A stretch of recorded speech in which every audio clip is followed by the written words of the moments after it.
magbibigay tayo ng manok sa ating mga subscribers mula Luzon, Visayas hanggang Mindanao. Masaya to mga kasabong!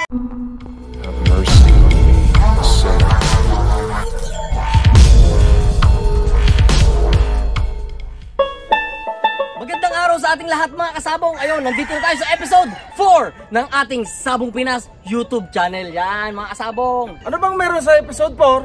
Mga kasabong, ang episode 4 natin ay pagpapasalamat. Dahil in just 2 weeks, meron tayong 1,891 na subscribers para dyan mga kasabong. So ayun mga kasabong, nagpapasalamat ako mula episode 1 hanggang episode 3 na pagsubaybay nyo sa ating YouTube channel. Ayun mga kasabong, dahil sa episode 1 binigyan tayo ni Boss Buljak ng inspirasyon para sa ating buhay pagmamanok. At ang episode 2 nagbigay tayo ng 21 days conditioning. At ang episode 3 nagdemo tayo kung paano susolusyonan yung problema natin sa sipon, sa halak. So ano pa bang kulang? Oo nga no? Manok.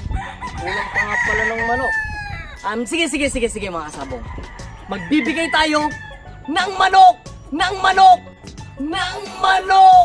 Yes, oo! Magbibigay tayo ng manok sa ating mga subscribers mula Luzon, Visayas hanggang Mindanao. Masaya to mga kasabong! Anong klaseng manok yan? Oo naman! Ano bang klaseng manok? Teka lang ha, gagawin natin yung magic natin every time na meron tayong episode. Ito na!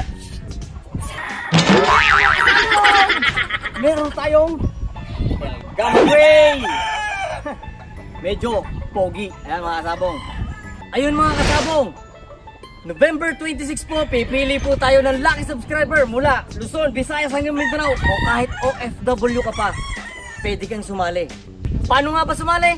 Simple lang.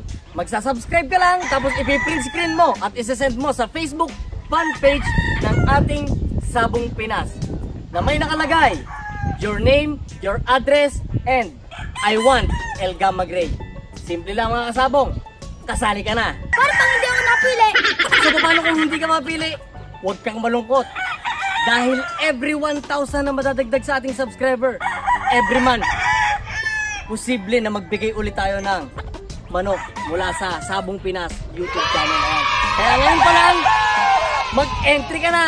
So paano mga kasabong? Kita-kits sa November 26 kung sino po ang lucky winner ng ating El Gamma Gray. Magiging commercial siya ng ating magiging content sa araw na yon. Maraming salamat po mga kasabong. Mabuhay kayo and God bless. Sabong Pinas.